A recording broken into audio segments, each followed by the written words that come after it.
That was totally just the tornado siren going off.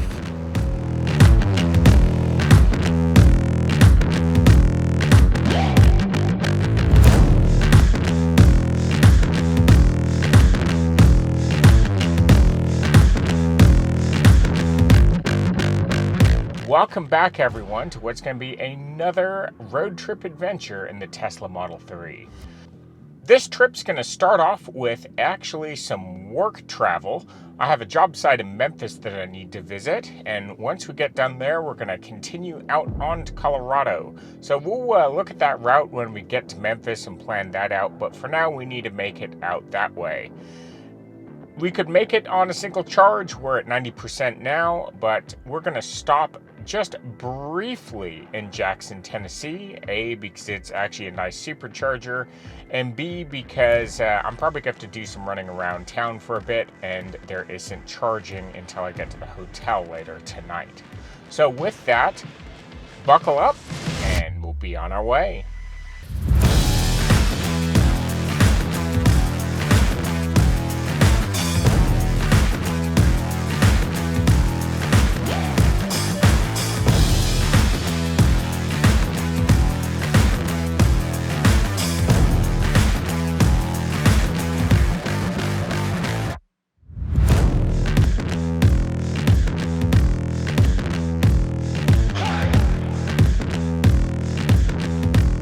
Hey, future Nick P here. While you're seeing this beautiful footage of a traffic jam go by, let's talk a little bit about efficiency in an EV and what happens if you get stuck in traffic.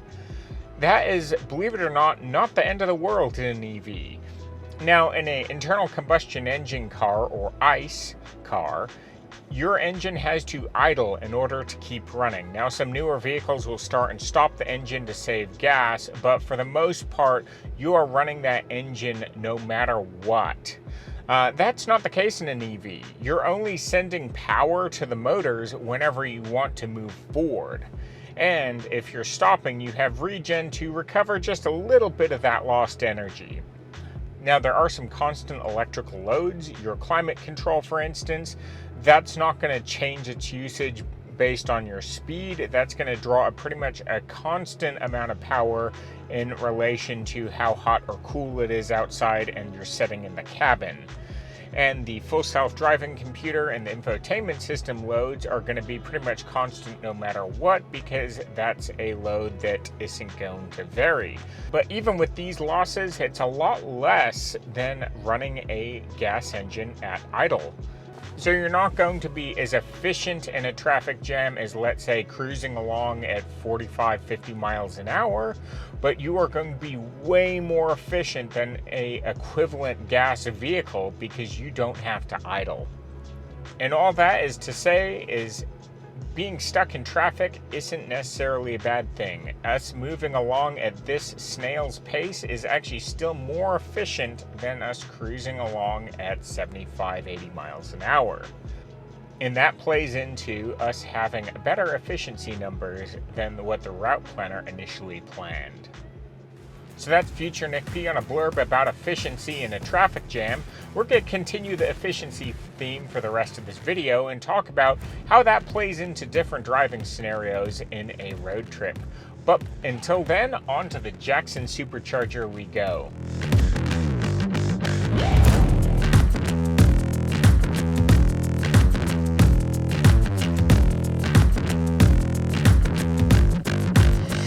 Welcome to Jackson, Tennessee.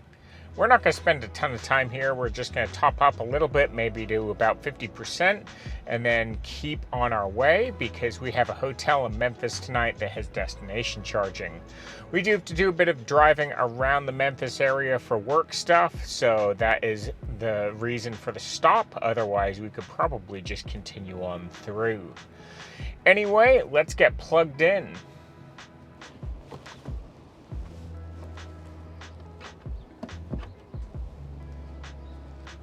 We're charging at 146 to 147 kilowatt. That is fantastic version 2 speeds. That'll top us up in no time. So we'll go in, we'll probably grab a coffee or something, and then head on our way.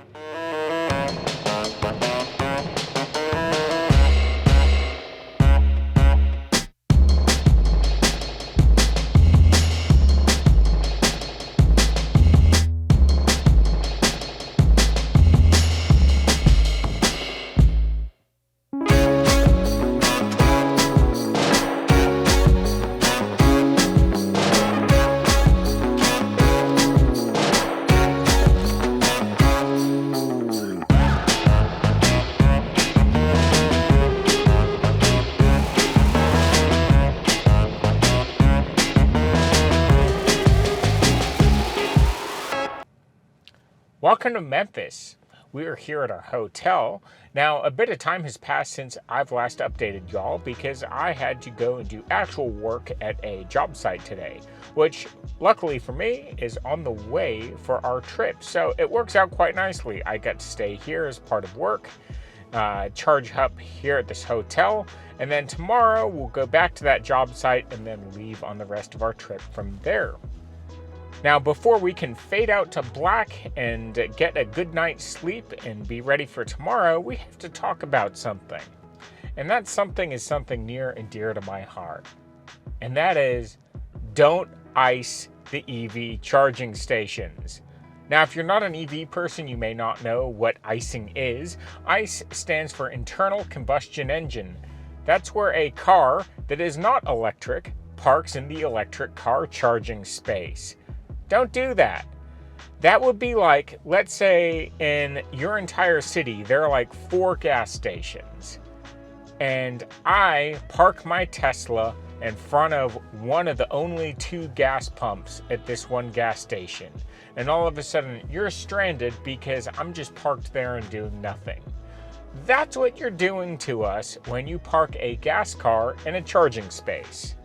Now, fortunately for me, there are 2 EV chargers here, so one of them is open and I'm able to use it tonight. But if anyone else comes by with an EV, they're going to be out of luck because this Hyundai over here, Hyundai of shame, has parked in the other charging spot, blocking it. So that's not cool. Don't ice the chargers. What makes this even worse is that there is a perfectly fine open space, just, right next to it, just over a little bit. It's not hard. Don't park in the charging spot. Even better, even if you are an electric vehicle, don't park in the charging space unless you are actively charging. In our case, we absolutely need the charging tonight. We are down at 24%. We will charge up to 95% overnight. But I booked this hotel specifically because it had charging. It would be a major bummer if I went out of my way to book this hotel specifically because it had charging and then I show up and it is iced. So don't block the charger. I'm begging you, like pretty please, with electrically charged icing on top. Don't ice the charging station. Don't be the Hyundai of shame. Well, with the rant out of the way, let's get plugged in, and we will see you tomorrow.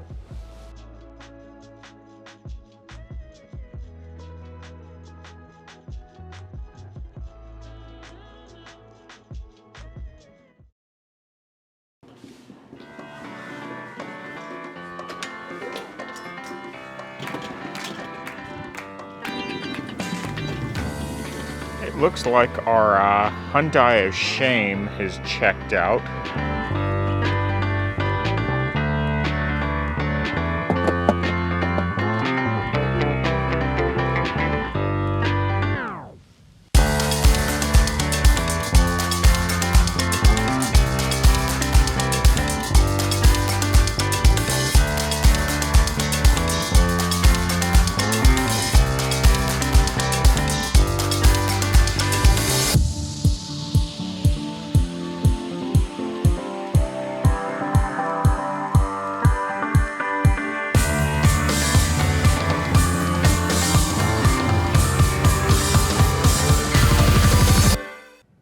Welcome to Ozark, Arkansas.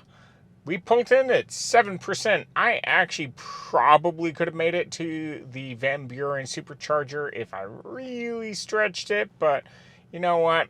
We just figured we'd stop here. I'll plug in for maybe a minute and then we'll be on our way. So we're not going to talk a ton here. We're going to get plugged in and then we'll talk about our details at the next supercharger, which is about half an hour away in Van Buren.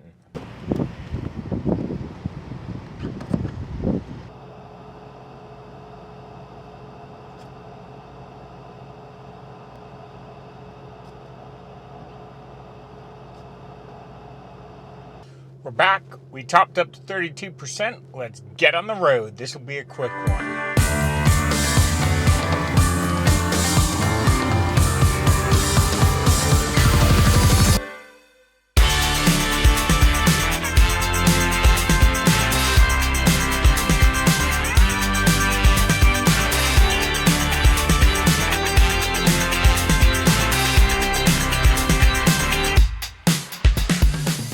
Welcome to Van Buren, Arkansas. So this is a brand new supercharger that did not exist when we made our trip through here the other direction last time. So this kind of closes up that gap that we encountered last time to where we won't have to deal with any Chatamo nonsense on this round. Anyway, let's go ahead and get plugged in, and then we'll talk about what the rest of the night holds for us. All right, so we are charging away at 164 kilowatt. That's not super great for a V3 supercharger. The last couple haven't had that great of luck with. I wonder if it's the pack's cold or something like that. But anyway, we know this car is capable of taking the full 250 watts because we've seen that before. But anyway, that is where we're at. Now, our next stop is Oklahoma City. We're going to continue on through kind of that gap. There's still kind of a gap per se. We're not going to need any Chatamo or Edison or level 2 options or anything like that this time, but we are going to have to take on a fairly full charge here. So we'll probably charge up to about 85% or so, and that should be fine. Right now, there's kind of a bug in Route Planner to where if it's a long enough of a drive and your battery is going to be low enough, it actually doesn't display an estimated arrival percentage until you've charged a bit. I think it seems to start working after negative 25%. So that definitely seems like a interesting bug. Anyway, we know there is no way we are going to make it right now, even though it says estimated charge time is 0 minutes. We're going to let this cook on the charger for a bit longer, and then we will go from there. So let's talk about efficiency, especially in an EV, because it's a little counterintuitive if you're used to a gasoline engine car. An EV driving slower is actually more efficient than driving faster. In gas cars, typically your highway MPG is higher than your city MPG. That's because when you're idling, you're basically throwing fuel away for nothing. That's not a thing in an EV. So an EV is extremely efficient in stop and go traffic. But the one thing that EVs do have to deal with is air resistance. So the force of air pushing back on the car is enough to make us less efficient as we go faster and faster. In fact, you can see here our efficiency plot of us going 60 miles an hour versus us going 80 miles an hour. It's actually a pretty significant difference. So one of those tools you can use as a EV driver if you're trying to stretch to the next charger is you can just slow down. Now, there is kind of a tipping point, I would say probably 40 or 50 miles an hour, where the efficiency gains kind of top out and then you're not gaining much by slowing down other than annoying everyone else on the road. But in our case, slowing down to 55 or so miles an hour, it may not be the nicest thing to do, but if you're in a pinch, it's better than being stranded. So, we'll talk about some other aspects of efficiency because it's not just speed that plays a role. It's weather conditions, wind and rain specifically, both cause major issues in terms of efficiency. And we luckily haven't had to deal with either of those today, which has given us some pretty efficient drives. Anyway, with that, we'll come back when we've added some more charge to the pack. So we will talk to you later. All right, let's get unplugged and get on the road.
Welcome to Oklahoma City.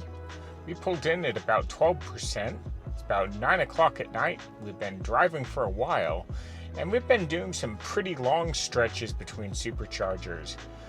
That changes from this point forward. The superchargers are a bit closer together, so we'll be able to hop from supercharger to supercharger and go a bit more efficiently. But anyway, let's get plugged in.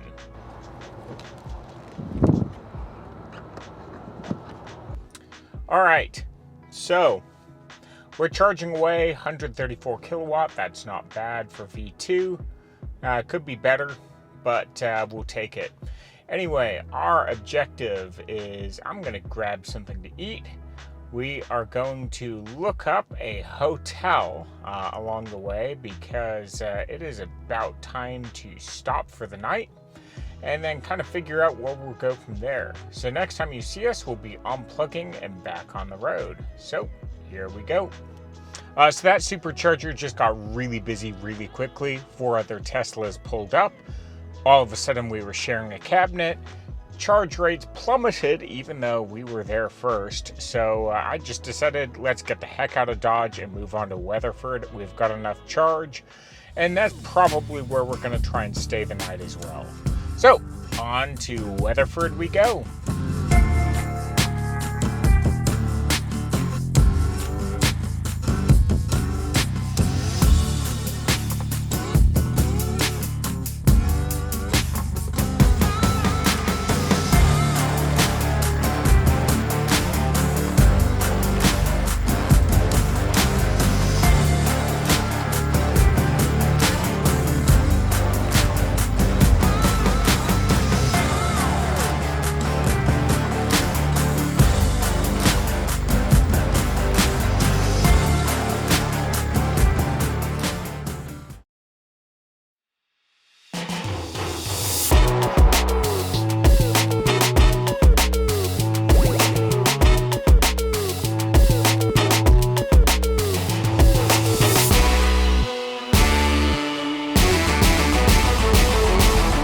Good morning, everyone. I decided to get a hotel last night in Weatherford, Oklahoma, and now it's somewhat close to the supercharger, but we are not going to need it because we were able to plug into a 110 volt outlet here at the hotel last night, and that gave us about 10 additional % state of charge.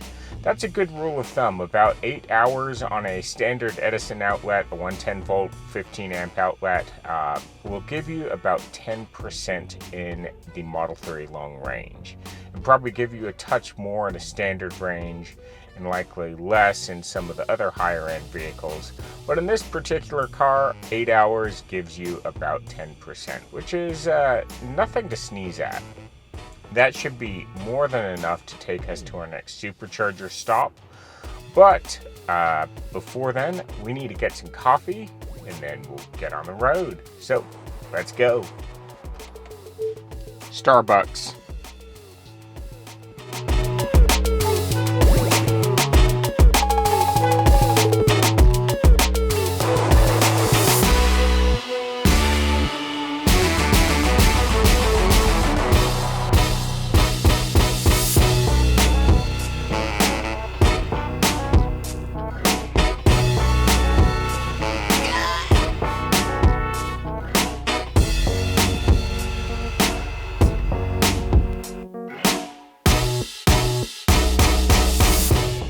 We made it to Shamrock, Texas with 3% state of charge.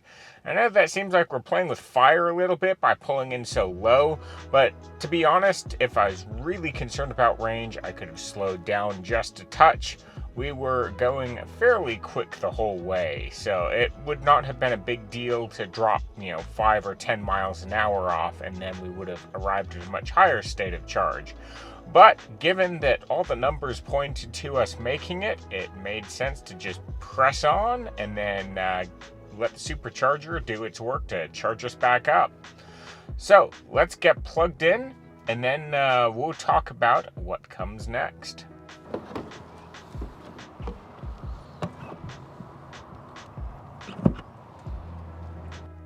All right, we're charging away now. Our next stop's Amarillo, Texas. That's where we leave I-40 and we start headed north to Colorado, and that comes with some interesting elevation gains, and we'll talk about that when we get to Amarillo. Now, since the theme of this video is efficiency, let's mention a couple things that we haven't had to deal with yet, and that's weather. There are really three things in weather that make a big difference. The first is rain. So if it's raining and the road's wet, you are losing more energy to pushing water out of your tires and surface tension, and you actually have a noticeable loss in efficiency just because the road's wet. We haven't had any rain yet on this trip. Let's hope it stays that way because that's led to some really nice efficiency numbers. Let's talk about wind. In particular, if you have a headwind, that can really tank your efficiency because that's essentially like you have the wind resistance of driving the speed you're going plus the speed of the wind. So that can create a lot of extra drag and really tank your efficiency. Now on the other side, if you're lucky enough to have a tailwind, that means you actually gain efficiency because you're at least a little bit wind powered. Now, crosswind side to side can also affect you. That usually affects you in a bad way, but definitely not as much as a headwind would. But in general, calm weather is a good thing for EV efficiency. That's what you're looking for. And the third and final thing is temperature. Temperature doesn't really affect things unless it gets into the extremes. Extremely cold weather means your battery is going to perform less efficient because the battery likes being nice and warm. It likes being about our body temperature. So on a cold day, your battery is going to need to be heated for supercharging, as well as it's just not going to be as efficient in delivering power. On the flip side, if your battery's hot, you have to expend energy to actively cool the battery. Now, those losses aren't as much as when the battery is cold, especially because in this particular car, I don't have the heat pump. So when the car needs to heat the battery, that is resistive heating, usually actually coming from the motors. Whereas in the newer cars, it's able to do that more efficiently. And then on the climate control side, the less climate control I need to run, that is less power I need to draw. So temperature directly plays into that as well. So that's how weather can affect your efficiency. Now on this trip, we've had nothing but pretty much perfect weather. No wind to speak of, no rain, and temperatures in the mid-70s. So fantastic EV driving weather, and because of that, we've been able to turn in some pretty impressive efficiency numbers, especially as driving as fast as we are. Anyway, we're going to charge here for just a little bit longer. We're cooking away at about 130 kilowatt, okay version 2 speeds. Our battery pack is definitely a bit cold because it doesn't really put any heat into it charging on a 110 volt outlet. So I imagine that'll speed up just a touch as we go along. And then once we get to Amarillo, we'll talk about how that crazy elevation gain is going to play into things.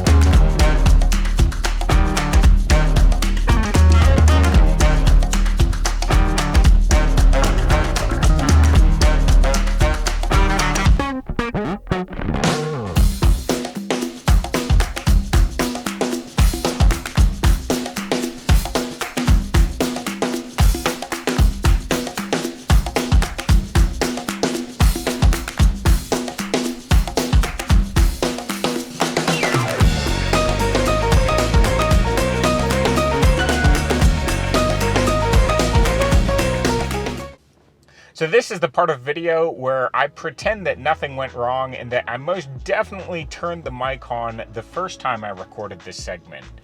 Anyways, we just pulled into Amarillo, Texas at 7% state of charge.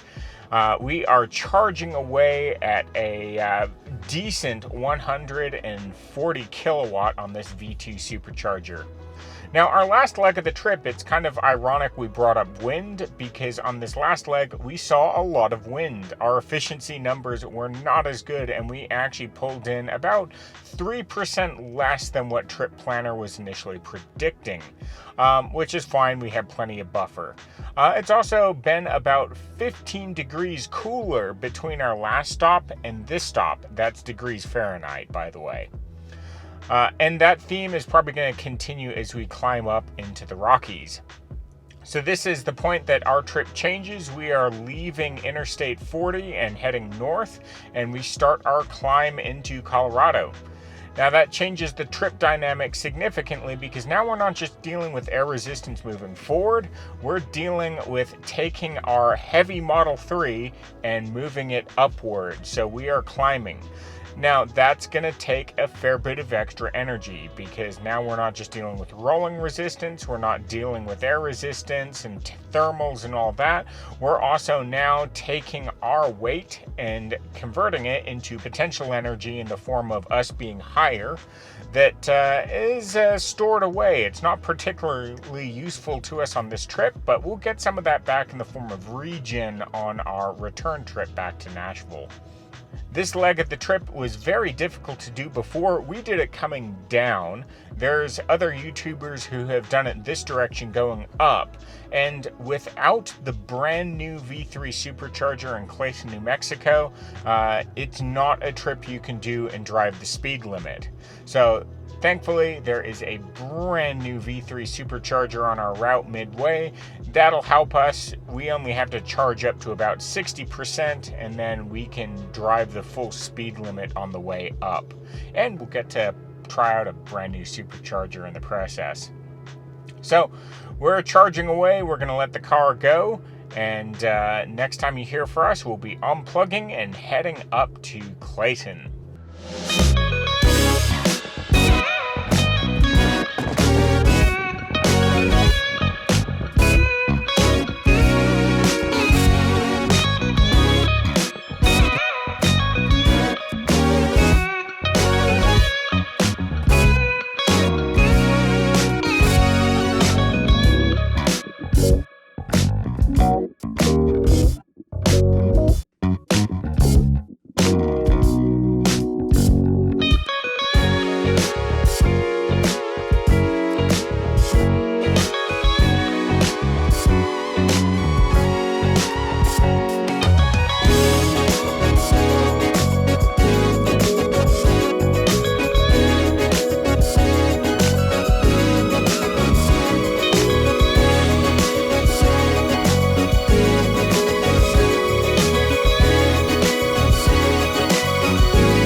That was totally just the tornado siren going off.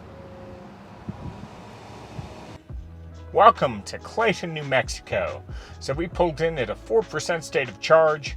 Lots and lots and lots of wind on the way up here. So I am very thankful for this brand new V3 supercharger. It is charging us at about 200 kilowatt right now. Not quite V3 speeds, but it is still ramping up, and we definitely pulled in with a cold pack. So we're going to let that charge away. Our next stop is Trinidad, and that will be our final supercharge for the trip. Also, the local tornado siren just went off. I'm hoping that's a test. Just hit 240 kilowatt, so proper version 3 supercharging speeds. Anyway, we're going to let that charge away, and we will come back in a second as we get ready to go up to Trinidad.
Welcome to Trinidad, Colorado. So this is our final supercharger stop of the trip. We will continue on. It is a busy supercharger. It looks like a Model Y is pulling in next to us and we're about to share a stall. So let's hope this goes fairly quickly. As you know, in version 2 supercharging, when you share a cabinet, that can severely tank your charge rate. We're going at about 140 kilowatt now.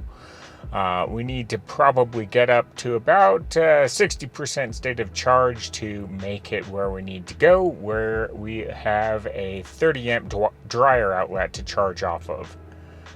And sure enough, that Model Y just plugged in and we went from 140 kilowatt to 103 kilowatt. No bueno.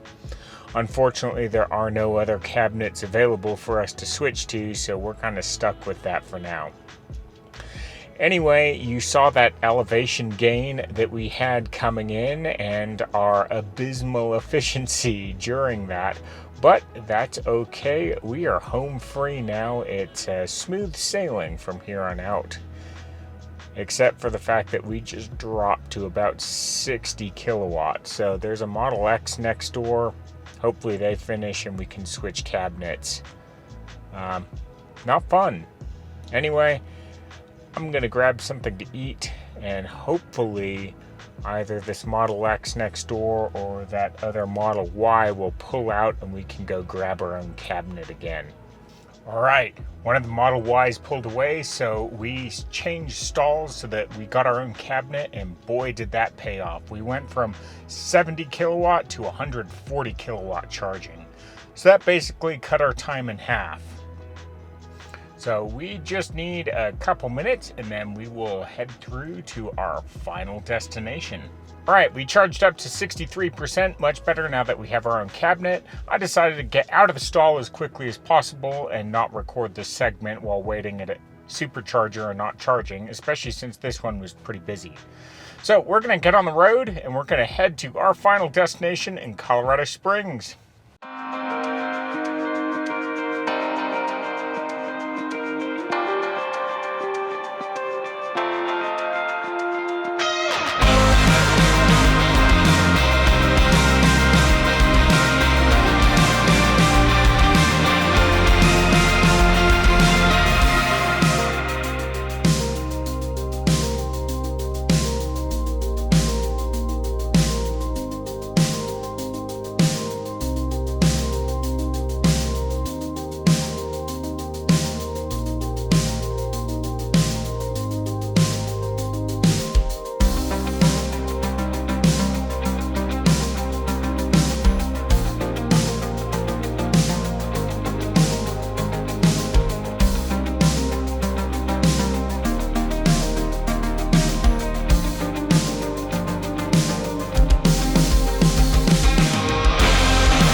Hey, it's Future Nick P here. We totally made it. We got plugged in on the 30 amp outlet in my parents' garage and we're charging away for our next leg of the trip. So right as you're watching the outro to this video, I'm actually just about to record the intro to next month's video, which we are going to be exploring the Colorado Charging Corridor, which is a network of DC fast chargers, CCS and CHAdeMO, that they have all throughout the state. We're going to need that because the supercharger network kind of ends once you get off the interstate system. And we are not going to be driving a whole lot of interstate driving for this next leg of the trip, which means we are going to need to take advantage of that charging network as well as deal with some Airbnb charging. So if you want to see that, make sure you are subscribed and you click that bell icon so you get notified when that video comes out next month. Anyway, thank you so much for watching and we can't wait to see you next time.